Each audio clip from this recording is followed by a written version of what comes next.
I'm Pauline Fromer. I've spent most of my life writing, talking, and thinking about travel. Not just where to go, but how to go in a way that's meaningful. On the Fromer's Travel Show, we explore the trends, people, and ideas shaping how we see the world.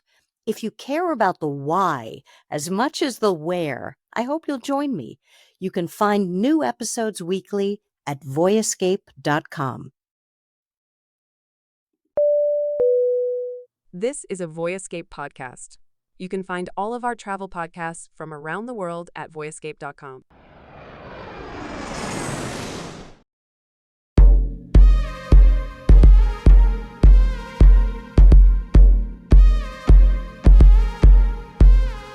Even in the best of times, many people around the world simply don't have the advantages that make travel accessible. To go on a trip, whether it's a few days or a few weeks or a few months, you need the luxury of time that can be spent away from work. You need resources like a passport or a car, and you need disposable income. Over the last few years, we've all noticed and felt the impact of growing inflation. But in the last few months, the economic conditions have become even less stable, and there's fear that a recession may be coming. During economic downturns, the tourism industry typically takes a hit. People are either nervous to spend money or just don't have the disposable income to put towards travel. In moments like these, budget travel is on everyone's mind.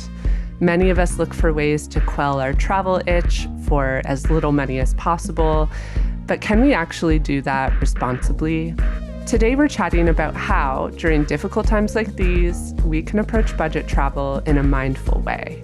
Here to discuss is Emma Cartwright, a travel blogger, podcaster, and creator who focuses her work on sustainable and responsible tourism.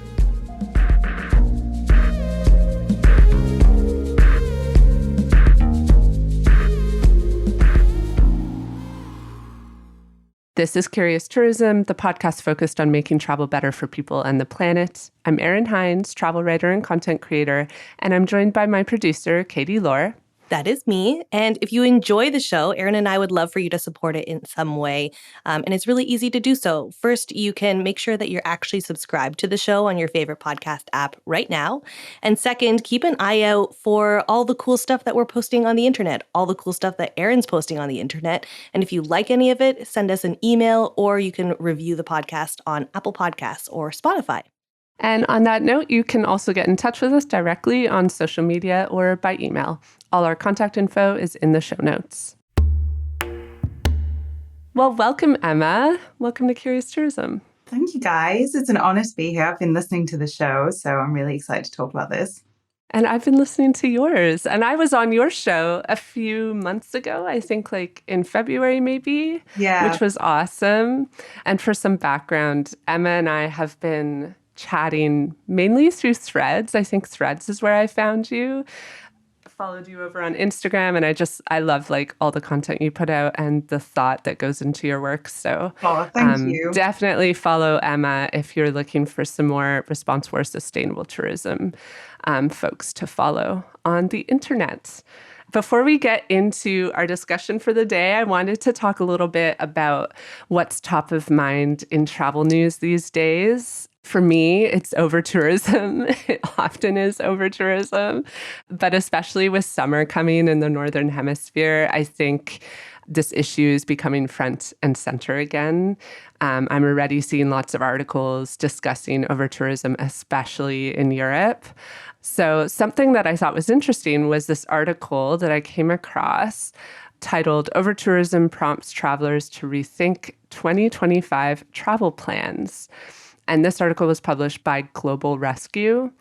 And in it, they cite a survey which found that 73% of travelers are expressing concern about over-tourism, and 33% of them say they have personally experienced it. And more than half plan to avoid overpopulated spots such as France, Spain, Italy, Greece, Thailand, the Netherlands, and Peru. I thought this was so interesting because it makes me wonder if like all the coverage of over-tourism over the last few years has like really seeped into the psyche of the average traveler, which I think is a good thing. Like it's a good thing for people to be thinking about this. The one issue I take with this, and I'm curious your take on it, is how they just like named whole countries as places with over-tourism. Like, for example, I'm headed to the Netherlands tomorrow. And yes, there is over-tourism in the Netherlands, but not the entire country. Like, there are some regions of the country that are not experiencing it and are happily welcoming tourists. So it was a bit of a generalization to name that. And that just makes me a bit worried that people are like getting the cliff notes about over-tourism without learning like the nuances of it. I'm curious your thoughts on this, Emma. I completely agree with you. I think over-tourism is a very nuanced topic that people are literally taking like a full sledgehammer approach to and just being like, okay, we need to boycott these places. Like, for example, you mentioned France. France is actually really good at dealing with tourism. Yes, Paris is obviously quite busy and there are places like on the South Coast.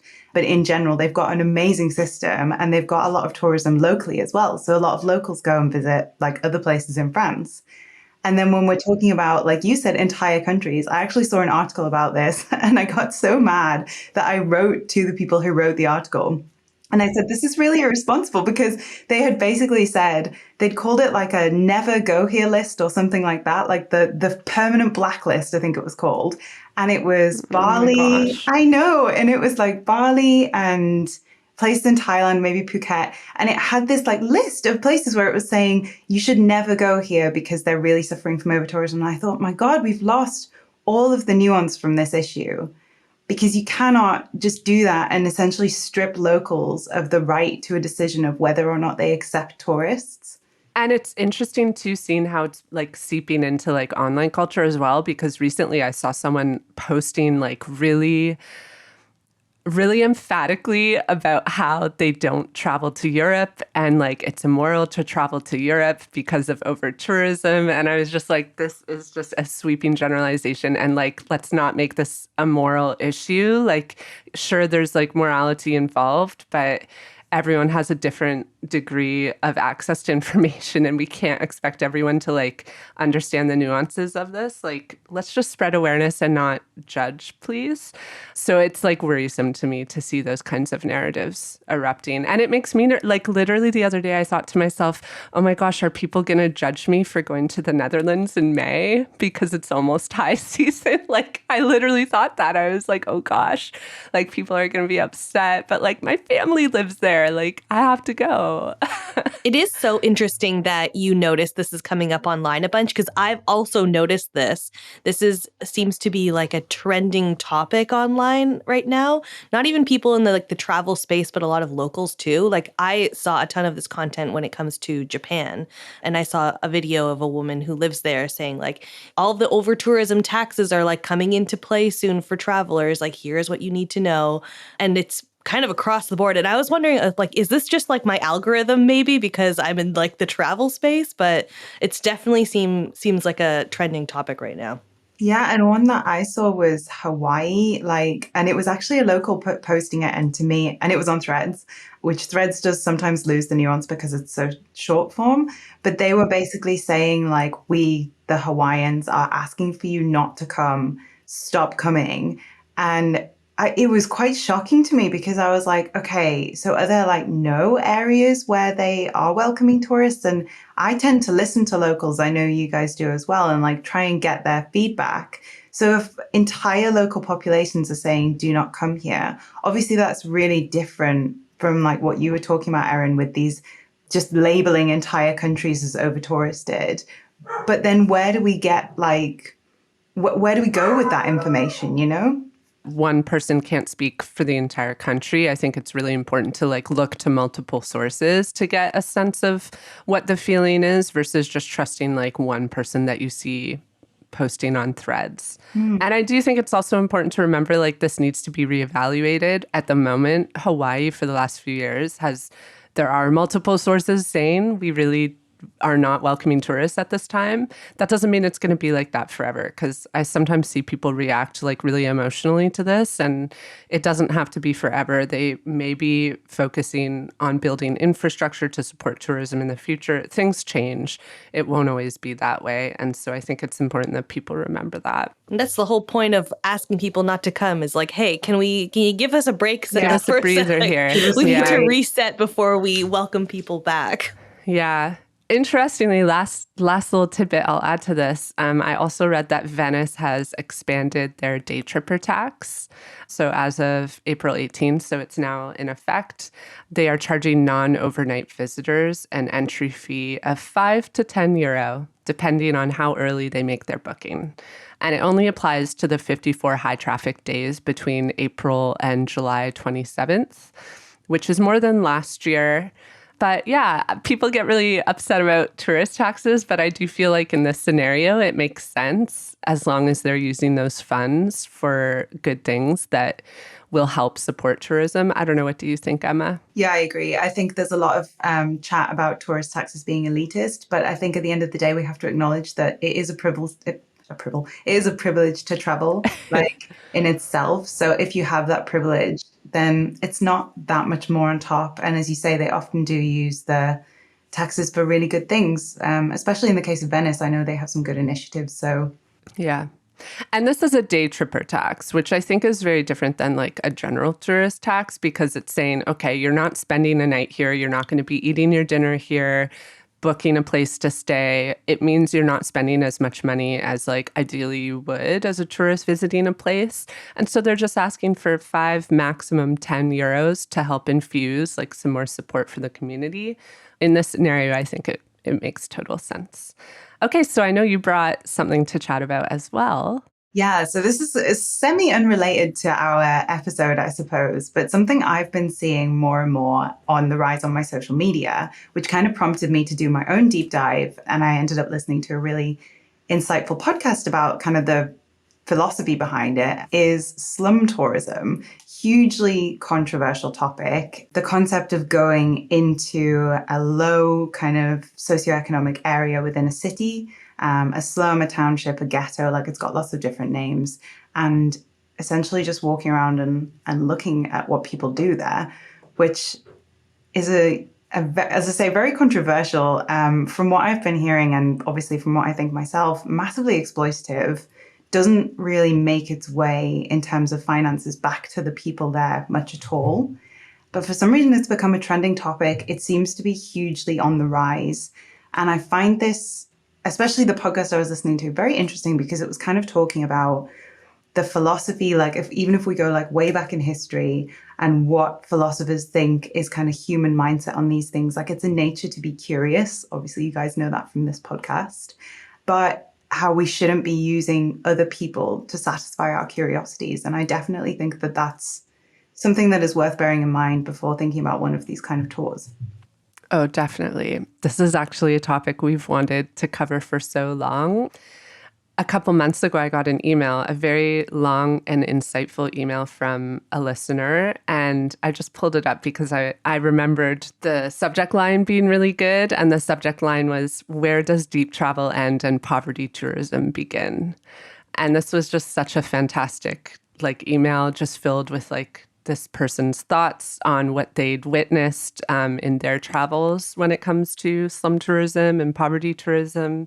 And in replying to that email, I did find it was a very complex topic, which is why I've been afraid to unpack it, because because people argue, right? You are still bringing tourism to the area. So some people would make the argument, okay, if you're going into a slum and you're spending money and you're taking time to learn about the people who live there, the things that they're doing there, then potentially there's a good side to this. I've seen this argument made quite a lot.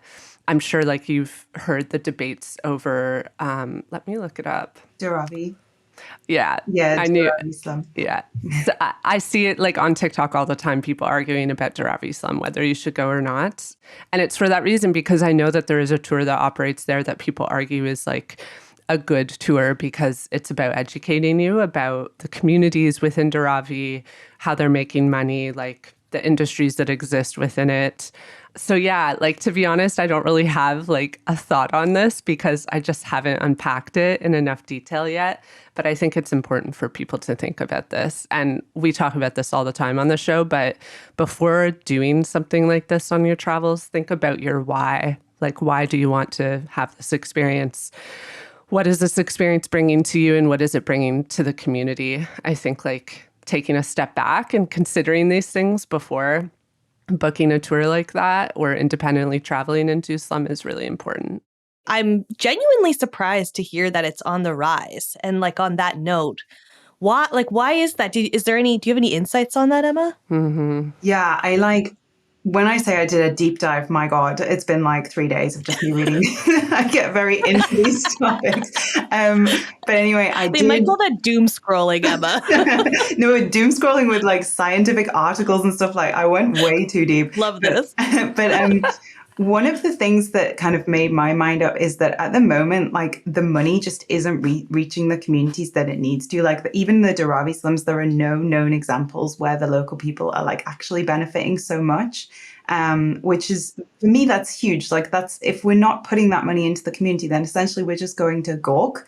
With regard to what you said, Katie, like I think it's on the rise because there are more of these tours popping up. Like I don't know if you guys know this, but like I've spent quite a lot of time on my travels in Africa, East Africa, South Africa, and parts of Northern Africa. I used to live in Tanzania, so these are places that I go back to visit friends and family and like have a lot of connections there. And I had never heard of slum tourism. And now every time I look up like tours in Kenya or tours in South Africa, a tour pops up. And I think there are more and more people within these areas who are thinking, hey, like maybe I could benefit from this. And while that's kind of a good thing, I think that's why they're on the rise to some level. Wow. So it's late stage capitalism. The rich are getting richer, the poor are getting poorer. A lot of them are run, especially in like Brazil, South America, Paraguay, that kind of thing, in like favelas and that sort of thing. They're run by kind of vigilante, I guess we would call it like mafia groups. So a lot of the money doesn't get where it's meant to be going at all. But I mean, as I say, I don't live in one of these areas, so I can't speak from any sense of like actual knowledge. It's just the research that I've done. This is what like muddled it for me for Dharavi, right? Because I had read that the people operating this tour were from Dharavi. Yeah. And so then my question was, okay, like, are they using this tour because they actually do want to educate people and they want to like bring this money into the community? But like you say, like, it's hard to find the answers to these questions unless you go and like speak to this tour operator. And I haven't found any sources that do. It's like very ethically murky as well, because it's like, I think often it starts with very altruistic intentions of people being like, I want to get my family or my community out of poverty. And from the tourist perspective as well, like I'm not one of these black and white people that believes like the tourists who are going are just evil people who want to like, peer through windows and whatnot. It's just ethically complex. Like you can't just go and look at someone's house for your pictures and for your fun. So I also hate to say it, but I worry about social media turning this into like a form of clickbait, because I have noticed myself a rise in these videos on TikTok, on YouTube, a lot of people who are presenting it as a sort of like, oh my God, look at this type situation. And I've just noticed like an increase in that. Like a couple years ago, like I had never seen Dharavi like portrayed on social media or on YouTube, and now I see it all the time. And that's like definitely a change. So I think people see like, oh, this like gets a lot of likes, I'm going to go and film in there and like post this for clickbait. And it just like is a snowball effect. All right, well, let's get into what we're chatting about today, which is how we can responsibly budget travel. To set the stage, I figured I would quote an article from Skift. It was published in January, and it's titled, How Does the Economy Impact Travel? And in this article, the author, Rashad Jordan, states that the economic conditions directly affect disposable income and consumer spending. This goes without saying. In times of economic prosperity, people tend to spend more on travel and leisure activities. And then, of course, during economic downturns or recessions, consumers cut back on travel expenses, typically opting for shorter trips, budget-friendly destinations, or delaying their travel plans altogether. None of this is surprising. It makes total sense that people would behave this way, that you would see these kinds of trends like rise and fall based on like the current state of the economy. And I know here in Canada, there are definite fears about the economy in general, jobs, and a potential recession. You're based in the UK. I'm curious what the feelings are over there about the state of things. Yeah. I think globally there are fears. The UK has had a pretty difficult time economically since the pandemic, and that was compounded by the invasion of Ukraine, the fact that fuel went up so much, I think globally as well. We're in like they call it a cost of living crisis. I'm not sure if it's called the same thing worldwide or if it's just like what we phrase it, but cost of living crisis essentially is that small goods are very expensive right now. So everything that people are buying, and what we're finding is that people in much lower socioeconomic brackets, so pensioners, people on benefits, like single income households, are really struggling to just heat their homes, like struggling to kind of survive, that kind of thing. At the moment, like I wouldn't say it's all bad, to be honest. We've got a new government in place who are the Labour government. So our party system is like bipartisan. So we've got like the Conservative government who were just in power, and the Labour government. I'm sure you know bits of this, but like the Labour government has historically been more left wing, and nowadays they're kind of more centrist, like soft right, I guess. For I would say like a good bulk of the country, that was essentially a step forward, but historically they've economically been more reserved, I suppose, than the Conservative government. And the Conservative government is meant to be there to stimulate economy, and then they kind of left and they hadn't been so great. So the government that we have now is trying to sort a lot of issues by conserving resources. And I think that means that people who are on the right are getting very concerned that we're not in an economic boom. I guess the way I see it, like to round that off, is that things are kind of slowly improving. But as with everywhere in the world, like there's huge fears about a recession. There's huge fears that like none of us are going to have any money and that things are just going to go up and up. Like I read some article where it was like 79% of people in the UK definitely think that we're heading for a recession and that things are going to, get worse. So yeah. Economists say it's a self-fulfilling prophecy, right? Once you like are in the headspace that a recession is coming, people tend to naturally like pull back their spending, and then that creates a recession. Yeah. But as I was writing this, I just thought to myself, like, why must our economy grow? Why can't we just like buy less stuff and just not be capitalist? But I think that's too big a conversation for this podcast today. But yeah, it sounds like the UK has been on a very similar trajectory to Canada. We also have a cost of living crisis here. We were hit badly by inflation after the pandemic. Housing is a major issue here. Like, no one can afford houses. And now with everything going on with the US, like our economy is so directly tied to the US economy. You don't live under a rock. I don't think anyone listening to this podcast does. So like, I'm sure you've seen in the news, it's a big issue for us here. And so I think fears in Canada are probably like amplified about it because our economy will suffer based on what's happening in America. I haven't like looked up stats about like Canadian sentiment around travel abroad in general. I know that like Canadians aren't traveling to the US anymore. Like those numbers have greatly dropped off. But with all the discussion about like economic fears, I think it goes without saying that most people are reevaluating their travel plans potentially for this year and into the future. I'm curious, like, if you've made any adjustments to your travel plans, like in the coming months based on what's going on around the world. Yeah, I mean, I think in general in the UK, people are not keen to visit the US at the moment. That goes for like both sides of the political spectrum or like all ranges across it. Like, my own parents, for example, were thinking about going to the US and they've decided not to, which was quite a surprise to me based on like their political leanings. But in terms of myself, yes, like I have definitely rethought how I travel. I mean, for me, like kind of like you were saying, like I do tend to like not buy so much anyway and live in a kind of like anti-consumer mindset. But like, for example, I just quit a very stable job. I've just gotten a dog who we heard earlier, delightfully barking in the background. And so for me, it's more a year for local travel, for kind of trying to reduce how much I fly anyway, how much I go abroad, I suppose. And yeah, that's my feeling at the moment. That's the thing for Luke and I. We were talking about this the other day. Because we traveled so much last year, we knew anyways that this year wasn't going to be a big year for us. Like, we're tired and we need to catch up financially. And so we had already decided that before we knew everything that was going to happen, we knew that this wasn't going to be a big year, which is why we're focusing a lot on travels that involve like seeing family and friends that live abroad. That's what our trip to the Netherlands is about. And that's like not as an expensive trip for us to do because we're staying with friends and family throughout the trip. So yeah, it's a lighter year for us, but it wasn't because of the economy. It probably would have been if we hadn't had that plan already. It was just timing for us, but I think for other people, like Katie, how are you feeling? Will you guys do any travels this year, do you think? No travel plans this year, but also part of that is that a large chunk of our money is going towards a wedding this year.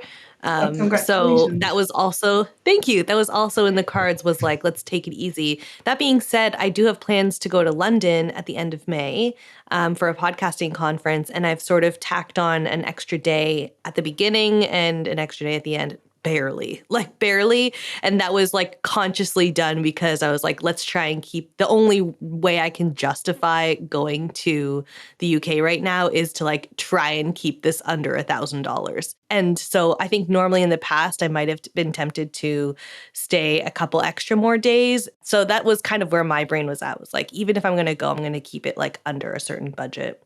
Yeah, and I think this is reflective of how a lot of people will probably travel in the upcoming months and years. Yeah. So before we get into responsible budget travel, I wanted to talk about a common misconception that I've noticed. And that is the misconception that sustainable or responsible tourism is expensive. And I think this is a misconception that happens because some people associate sustainable tourism with things like luxury eco lodges. And I actually found that, like in my own experience, traveling with a mindful mindset, like supporting local businesses and traveling overland, I find it ends up being more affordable. What are your thoughts on this, Emma? Definitely. I think this misconception that like sustainable travel is expensive. It's a marketing issue more than anything. Like I come from a travel background, so I used to sell trips. Like I was in sales for most of my kind of working life. And what you'll see is that like the hotels that are advertising like we're sustainable, it's your Marriott's, your Hilton's. They have these like kind of, I call them fake sustainability accreditations because really they don't mean anything. Like they're hotel imposed on themselves. They're like, oh, we're so sustainable. We've earned a Marriott 5-star sustainability certificate. And it's like, well, you made that up. Like you gave it to yourself. It's like telling us that we're the best travel podcast out there, like because we said so. It's the same thing. It's like, oh, we're the best hotel ever because we said so. Like, okay, like that. It doesn't really make much sense to me. But you see it a lot on like Booking.com, Hotels.com, because they're using AI to filter or whatever they're using. Like you suddenly get these hotels popping up that have sustainability listed, but it's a facade. And I agree with you, Erin. I think that there's a lot of ways to travel sustainably that just simply involve being more mindful of where you're going. And they often end up a lot less expensive anyway. But people have this conception that like these big eco hotels that maybe aren't even that eco-friendly in some cases, vegan cafes, like tourist-led cafes. Yeah, like the big tour companies that probably aren't hiring local guides, but charge like 3 times as much as the local guides do themselves. Like it's all a marketing issue, in my opinion. And like greenwashing. I always tell people, like, just have that top of mind whenever you're, especially with these tour companies, like these companies that are running tours like all over the planet, like on every continent, just be mindful of how they're marketing the fact that they're responsible to you. Yeah, I think it's very worrying at the moment. And I don't know whether you two have both experienced this, but the phrase sustainable travel, I think more than ever is sort of becoming this like trend. And it's not a trend, like it's a genuine like way of life that people have to adopt. And I see a lot of hotels and tour companies being like, oh, sustainable travel, like that'll get more clients in. Like we should say we're sustainable. Like let's rebrand all our marketing material so it's green, and we'll like stick a label on and say like we do X, Y, Z without actually telling us like what they genuinely are doing to help communities. Often they don't even understand that sustainable tourism incorporates communities, incorporates wildlife, that kind of thing. And it, as you said, it's just complete greenwashing and jumping on a trend. And I think that's dangerous, and we have to be mindful of that as well. That was something I was going to mention. I do think like people need to reevaluate what sustainability means, because often I find like people associate sustainable tourism with, I think we talked about this when I was on your show, with just like issues related to the environment, but actually like sustainability is like a much more holistic approach. Like it involves everything from like people to the planet to wildlife to resources. Like it involves the entire ecosystem of our planet, which also involves culture and humans. And so you can make like sustainable choices that are more than just like choosing a hotel that says it's eco-friendly and like is using reusable bottles for their shampoo. Like it's also sustainable to go and stay in a homestay or a guest house that's owned by a local family. So I think it's just like people need to expand how they approach it and how they think about it. Recently, it kind of struck me that whenever I talk about sustainable travel, I always get like these comments when I do it on social media that are like, oh, but I can't afford the train. And I'm like, what? Who mentioned trains? Like, that's so random. But now you're saying that, I'm thinking, maybe that is actually to do with the fact that people associate sustainability with just the environment. And for them, that means like not taking a car, not taking a flight. This is exactly why. And I've talked about this on the show before. I don't especially like the label responsible travel. But when we were making this podcast and when I was like working on creating my website, I worried that calling it sustainable travel would cause people to assume that. And I wanted something that was like more all-encompassing. And the best I could land on at that time was responsible travel, which I don't love because I think sometimes it makes people feel like there's this like moral aspect to it, which like sure there is to a degree, but I never wanted it to be about like shaming people or making people feel like they're irresponsible when really they just like haven't had resources or education about something. But it's just hard because it feels like the best way to describe what this is all about, like what this podcast is about and what I talk about is about. I don't know, it's hard. It's tough.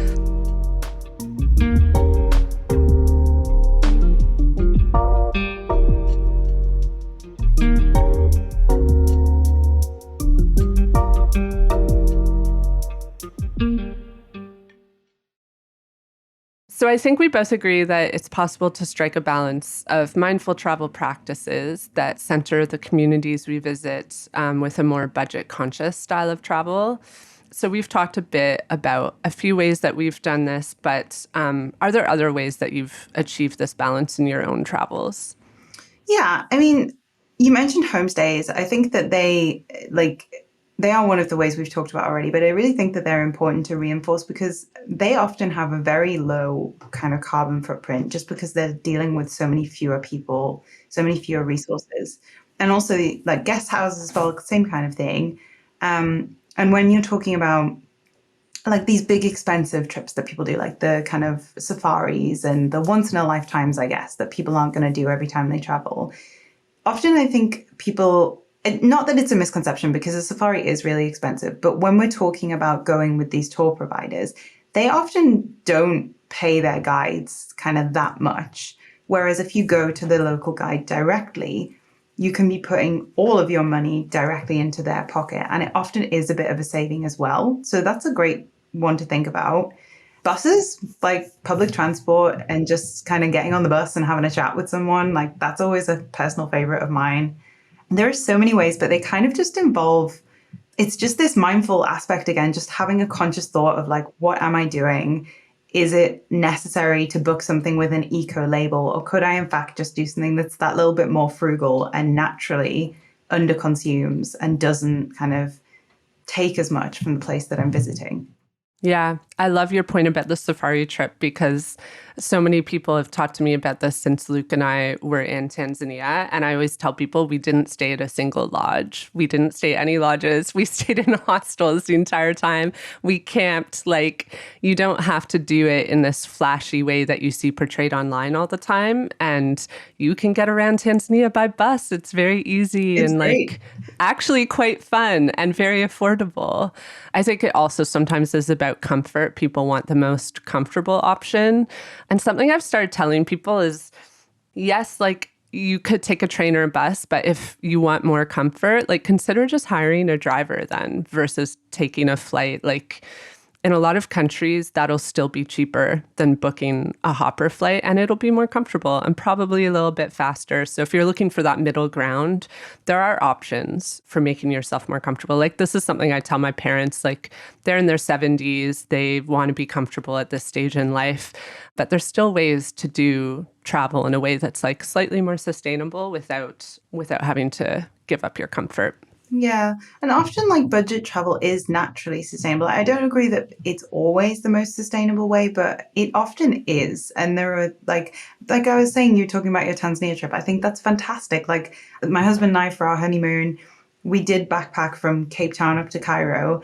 We ended up doing, I think, 10 safaris. And that was not an expensive like part of the trip because, as you say, we were camping, we were staying with friends, staying in guest houses. Like that's said from my perspective with a little bit of privilege as well, because I understand, like I've been to these countries quite a few times. I also do have my own privileges when I'm traveling, but it doesn't need to be the all-inclusive fireworks show that I think a lot of people really feel it has to be. Yeah, it's so true. And the other piece of it too is food. I find a lot of the time, I think in travels with some of my friends, I've noticed like they think, oh, like we're on vacation, so we need to go big and like have these big meals at these nice restaurants. And actually, like when Luke and I travel, it's more about just like going to the street food stand, going to the smaller little restaurants that are like run by a local family. And those are like often a super affordable option. And yes, we'll go for the occasional like bigger meal just to like treat ourselves, but it doesn't need to be every single meal. And I have noticed like some people do have that mindset about their travels where they just want to like go big for every aspect of the trip. Yeah, definitely. That's good because you have allergies as well, don't you? So you're like, if you can do it, then surely everyone can. Yeah, I can't always do it. I always admit on this show, like sometimes I do have to eat McDonald's, but for the most part, we try our hardest like to eat locally. And people always laugh too, because Luke and I do not eat together when we travel, like a lot. Basically, our entire trip last year, I would eat a meal somewhere that was safe for me, and then we would like move locations. Dinner time was always like a 3 to 4 hour affair because I would eat and then we'd move and Lucas would eat. That's so funny. We have exactly that because I'm vegan and my husband's not. Yeah. And that's actually another thing I was going to say about the food is a lot of times people tell me, oh, being vegan, like that's going to be impossible. But so much like kind of indigenous food, especially like on the African continent in South America, is actually vegan. Like it's just beans and rice for the most part. So that's another great way to save money that people don't think about. Okay, so are there any red flags that you think budget-conscious travelers should watch for, things that might seem like a good deal but are actually harmful to local communities and ecosystems? We've talked a little bit about like greenwashing and like the marketing ploys of hotels to try to convince us that they are eco-friendly. But I can kick it off because there's one that I've thought about a lot, which is wildlife experiences often. And I know, Emma, that this is something you've talked a lot about, so I'm sure you'll have something to say about it, but I have noticed a lot of wildlife experiences that are like marketed as like being a sanctuary or being about conservation. But when you take a deeper look at them, it's questionable as to whether like the money that's being spent is actually going towards what they say it's going towards. So curious your thoughts on that. I think that's something that we should think about as budget travelers. Yeah, I mean, in my opinion, a wildlife experience is something, I'm not saying it should never be affordable because that's obviously ridiculous and like people should always be able to kind of afford stuff that other people can afford. But if it is so affordable that you don't even have to think twice about booking it, that to me is a bit of a red flag. Like, why is it so cheap? Where are they kind of compromising? But then again, when it comes to volunteering, probably that should be accessible, so that's like a bit of a different side of wildlife. The thing is with wildlife is that it's mostly wrapped up in conservation, and really that should be at the forefront of the facility's mind. So wherever their money, like whatever money they are taking, it should be going there, and that should be very, very clear. But definitely they shouldn't, as you say, be like super, super cheap, because that's probably not in the best interests of the animals. And just like look at the scope of options available to you and like compare them, because yeah, in most cases, like when I've seen the experiences that are like shockingly affordable, there's a risk of exploitation happening on the other end. Yeah. Are there other things that you think people should watch out for when they're looking to travel in a budget-friendly way? Yeah, so I kind of thought of a couple of different angles from what you had said. So the first one I thought of was extreme day trips. So like the very, very cheap flights that people take where they're like, oh, I can do a round trip to like, let's say, Moldova from the UK, and I only need to do it for 24 hours. I can fly in and out same day, so I don't need to buy a hotel. My flights are costing me $21.99 or whatever it is, and then I can just kind of eat while I'm there. Like extreme day trips by nature, I think, are a very unsustainable practice, and I think it's time in travel that we stop thinking that all we need to buy is the flight. Like there's a lot more going on. Like you're not really contributing to local economies. You're kind of doing all the damage without any of the good, I would say, in that circumstance. And the second one I was thinking about, sort of when people go with this mindset of like, I'm not going to spend anything and I'm going to get this like as cheap as I can. And I know we're going to come on to this a little bit later, but one of the things I thought about was when people really go hard on the haggling, are desperate to just negotiate people like local vendors and what have you down to their kind of like absolute minimum profit margins. Sometimes I think people see this as a bit of fun and part of traveling. And it's really not. Like it really is a very damaging practice that like deliberately strips people of income. We'll get into that, but I wanted to touch on extreme day trips because this is a phenomenon I only learned about recently. I came across like a whole account because in Canada, this is not a thing. You can't. I have never heard of this before. No, like this is a Ryanair EasyJet phenomenon. In Canada, you can't fly anywhere for 21 pounds. Not even in Canada. Like No. you can't go anywhere. You can't even take a bus anywhere for 21 pounds in Canada.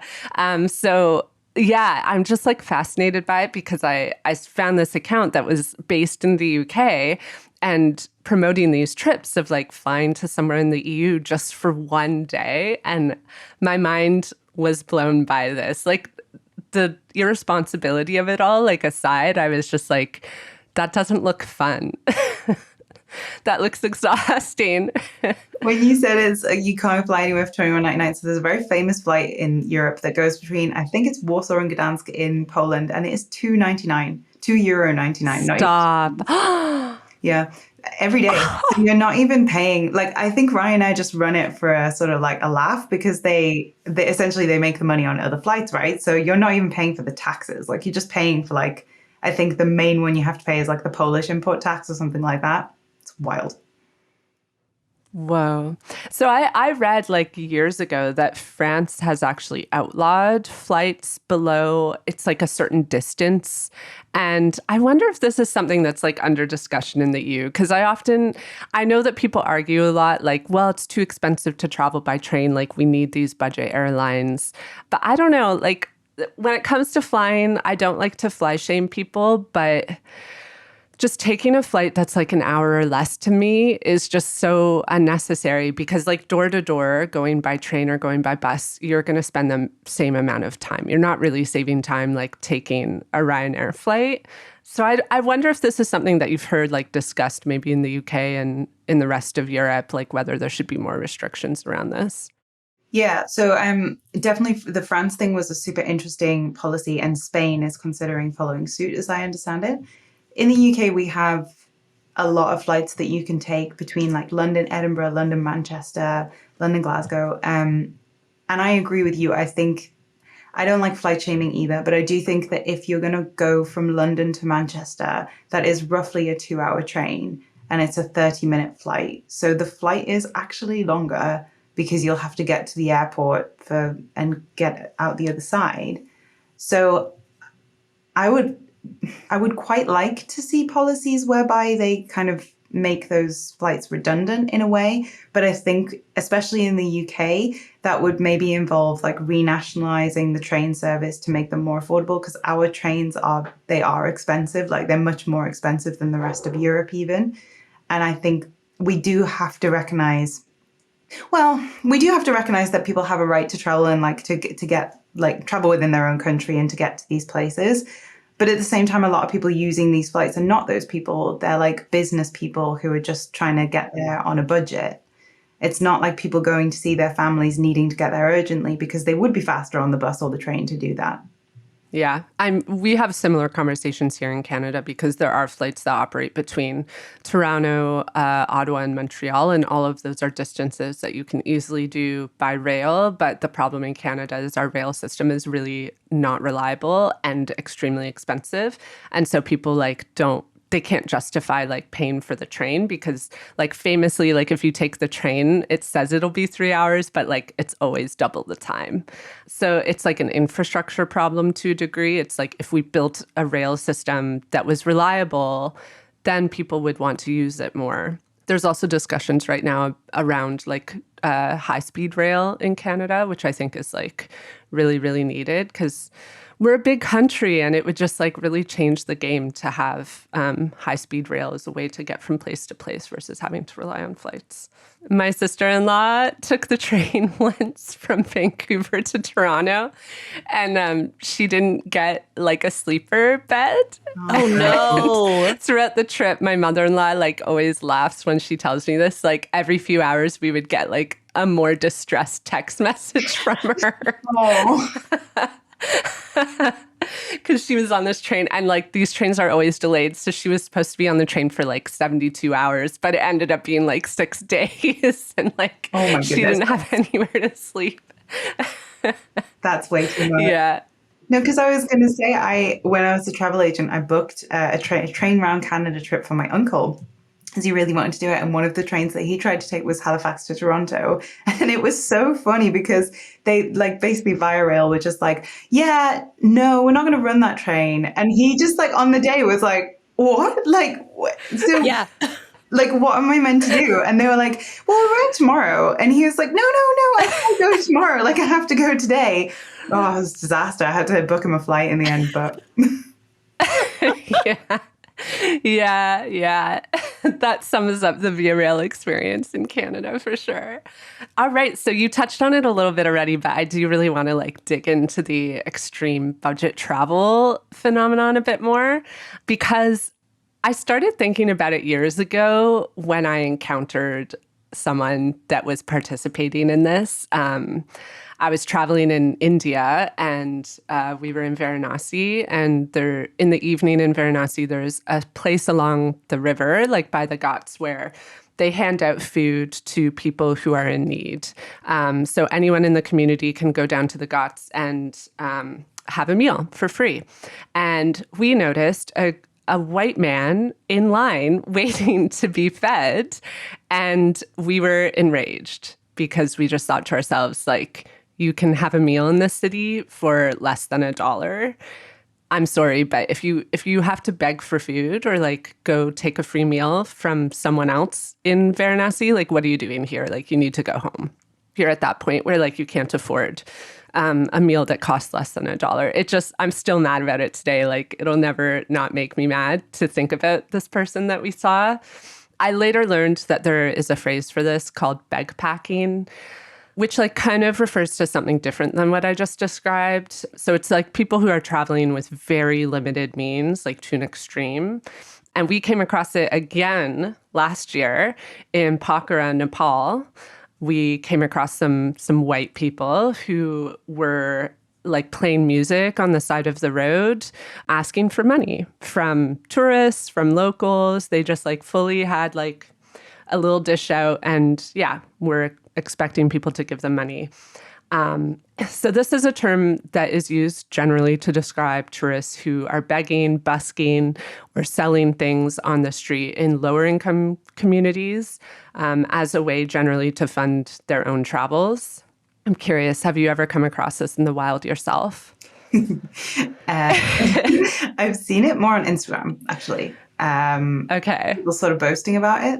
Now, I actually had a different interpretation of what it was, similar but different, like that it was essentially people who book just the flight and then rely on their sort of like good looks and charm to get them around the rest of the way. So I guess the same thing, but just I wasn't aware they were going so far as to actually busk and ask for money. I think it's a mixture because like I read the formal definition and that's what the formal definition said, but I do see like these different interpretations of it. I think in general, like backpacking to me is just an extreme form of travel where, like you say, you're relying on the local community to a degree to like essentially fund your travels. Like I have another example. I can't believe how many times I've like run into this in the wild. In Vietnam, I met a guy who just fully told me, he was like, I only have $100. And I was like, okay, like, so what are you doing? And he was like, well, I have my bike. So I'm just going to bike we were in the south. He was like, I'm going to bike all the way to the north, to Hanoi. And along the way, I'll just ask locals if I can stay with them. And I just, wow. I had no words. I was just like, oh, to like be a white man and feel comfortable doing that. Like to stay with them and the be fed audacity. by them? Yeah. He was like, oh, the locals, they'll take care of me. Like people are so kind and welcoming here. Like if I ask, they'll give me a meal and let me stay the night. And like, it's not that I'm against that. Like, I think to a degree, sure, like if you're invited by a local person to spend the day with them, like we did this in Nepal, but it was our trekking guide who invited us to come stay with his family for multiple days to get to know his family and to like participate in their day-to-day life. It wasn't like we just like came for a night for a free place to stay and then moved on. Anyways, rant over. No, I mean, if you've seen it that much, like I can imagine that I honestly don't know what I would do. Like, I can't think if I've seen it. I've certainly come across the very stereotypical, like, white dude that you're talking about who sort of like, you know, just assumes. But I don't know that I've ever seen it in like the exact terms that they literally have no money and are like telling me that. I've seen it online and I've seen people who kind of will like crowdfund to get them to the end of their destination. And then maybe like couch surfing and hitchhiking. On this point, I was going to say something that I think is very important to consider, because when Marie and I, my husband and I, were in Fiji, we picked up a couple of hitchhikers, like local hitchhikers, because we had a car and like it's very common for people to hitchhike there. Obviously we asked, like, do you want us, like, we're going down the road, do you want us to take you? We didn't just like put them in our car like weirdos, but we said like, you know, would you like to go down the road? They said yes. And then as they were trying to get out of the car, in every case, they would try and hand us some money. And we were always like, oh God, no, like that was a hitchhike, like it's a free ride, please, no. And it took us quite a while. And then eventually someone said, this is the standard fee for the hitchhiking bus. And it's a thing there that like when you hitchhike, you pay this fee. And I was thinking, oh my goodness, like how many tourists would come here and hitchhike and not know that and just make a complete fool of themselves or not pay the fee. And then this poor person who's given them a ride expecting money isn't going to get that. And I think, you know, we're going to come on to this later, I know, but when we're thinking about this behavior, you also have to consider that what you're doing, like, it may not only be kind of culturally inappropriate and that people are just being nice because they really are quite shocked and don't know what else to do, but you also could be like doing something very wrong that is completely against the culture, you know? Yeah, I think that's like a really important point. It's like you have to consider whether the way that you're traveling and behaving and interacting with the community like aligns with the local culture. I don't know if people that are participating in this are like putting the time into considering that.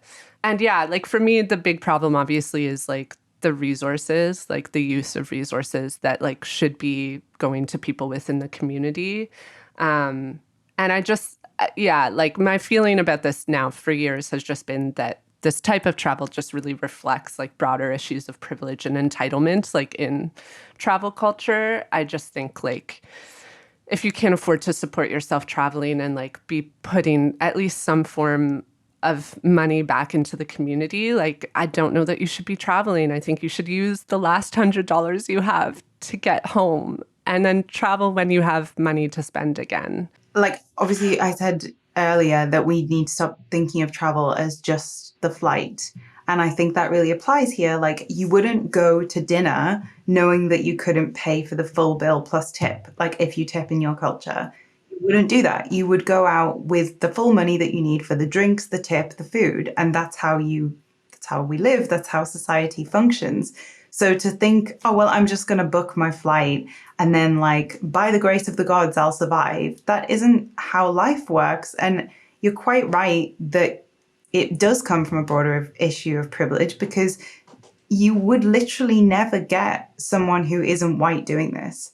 I have never seen it. Maybe you would, but I have never seen it. I can't imagine it. You often wouldn't get women doing this. And I just think it's a very particular type of privilege that comes with thinking, I will be fine, people will look after me, and I never need to worry about my safety or that anything could happen to me. Yeah. And it is a very like self-centered view, right? Because you're just thinking about yourself. You're not thinking about the impact that this will have on the people that like do extend generosity to you. So yeah. And maybe they feel sorry for you, which is like, fine, but you're just doing it from a place of like almost a game and like, let's see how far I can get, like just with nothing in my pocket. And these people like might be really worried about you and like really hoping that you're going to be okay and trying to help you out of. Yeah, there's a lot in this, and it's very strange behavior to me. It's exploitative to put yourself in a dangerous situation where like you only have so much money to spend when you're not close to home in a foreign country, and then expect people to take care of you. Like you're forcing people into caring for you because there's literally no other option other than them like leaving you on the side of the road. It's very exploitative, I would say. That's true as well. Like the forced choice of, if you don't help me, like I'll die. Like I'm screwed. Yeah. This is another one of those things that like social media, I worry that it's become like a catalyst for it, because I do feel like I've seen more of it since I started seeing this something like portrayed on social media. It's almost like put the idea into more people's heads, which kind of worries me. And I do see like creators that use social media as a way to like fundraise for their travels, which like, I guess it's one thing if like you're fundraising within your own community. I mean, you have a right to do that, but it's like when you're fundraising from people like in the communities that you're visiting. All right. So I think we can wrap up. And I think the best way to wrap up would be to talk about one piece of advice you would give someone who wants to be a decentered, more mindful traveler, but is maybe feeling limited by cost. So I was thinking about this one when you sent it to me, and I was like, it is difficult because in lots of ways, being a tourist sometimes means taking the responsibility to pay for things. But one thing I would say that has always saved me money and kind of, it doesn't fit with this traditional narrative of like adventure travel, and that is to do your research, like a lot of research. And that includes finding out how much things cost, not just reading blogs that say like, is it expensive, but actually finding out like genuine statistics, like how much are things there. And then when you've done that research, using that information to pre-book what you can so that you're not hit with these unexpected costs. Or also travel insurance, like please get travel insurance, don't ever skip that. Yeah, another thing I always like to mention, like we talked about this a lot during the pandemic, but I think it's like extremely relevant now as well, is that if it's feeling tight to travel abroad, consider staying local. Here in Ontario, and I know it's the same in the UK, there's lots of great trips that you can do within driving distance. If you already have a car, that's a bonus.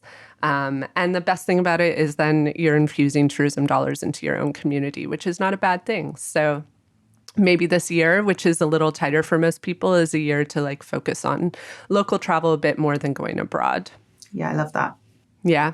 And the thing is, the flight, at least, especially for Canadians, the flight is often the most expensive part of travel. And a lot of Canadians used to go to the US. Yeah. Because those were like some of the most affordable flights. Not anymore. No, it's changing. Yeah. Yeah. Yeah. Well, Emma, thank you so much for joining us. This has been awesome. I feel like we chatted about some really important things, and I learned a lot chatting to you, as I always do. So thanks for taking the time to join us. If people want to follow you, read your work, listen to you, where can they find you? Yeah, well, thank you guys so much. I also learned a lot. I love, it's been so nice to be on the show. Long time listener, like I said. So if people want to follow me, I'm on that_travel on Instagram or the Sustainable Travel Podcast, either one. My website is thattravel.co.uk. I do a lot of writing about various different African countries, mostly like Madagascar and Tanzania a lot of the time as well. That's me. That's where you can find me.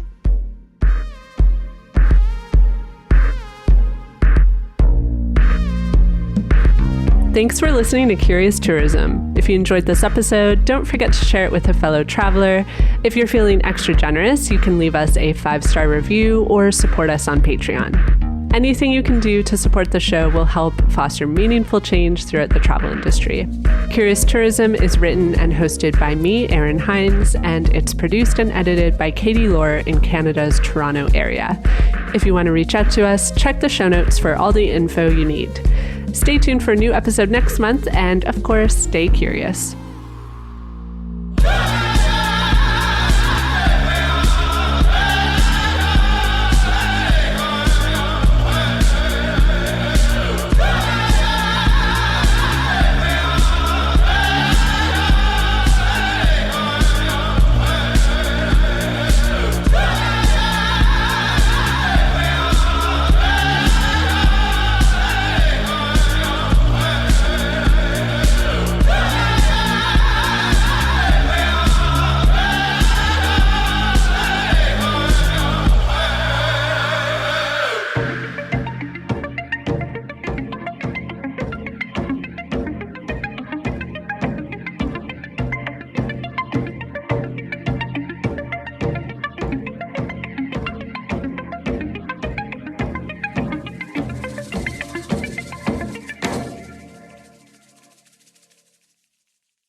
If you're short on time but you love to travel, the Travel in 10 podcast is perfect for you. Hosts David Brody and Tim Johnson bring decades of experience having traveled to all 7 continents. Each week, they spotlight a different place around the globe with expert tips and inspiring stories to fuel your next adventure. You can listen now at voyescape.com.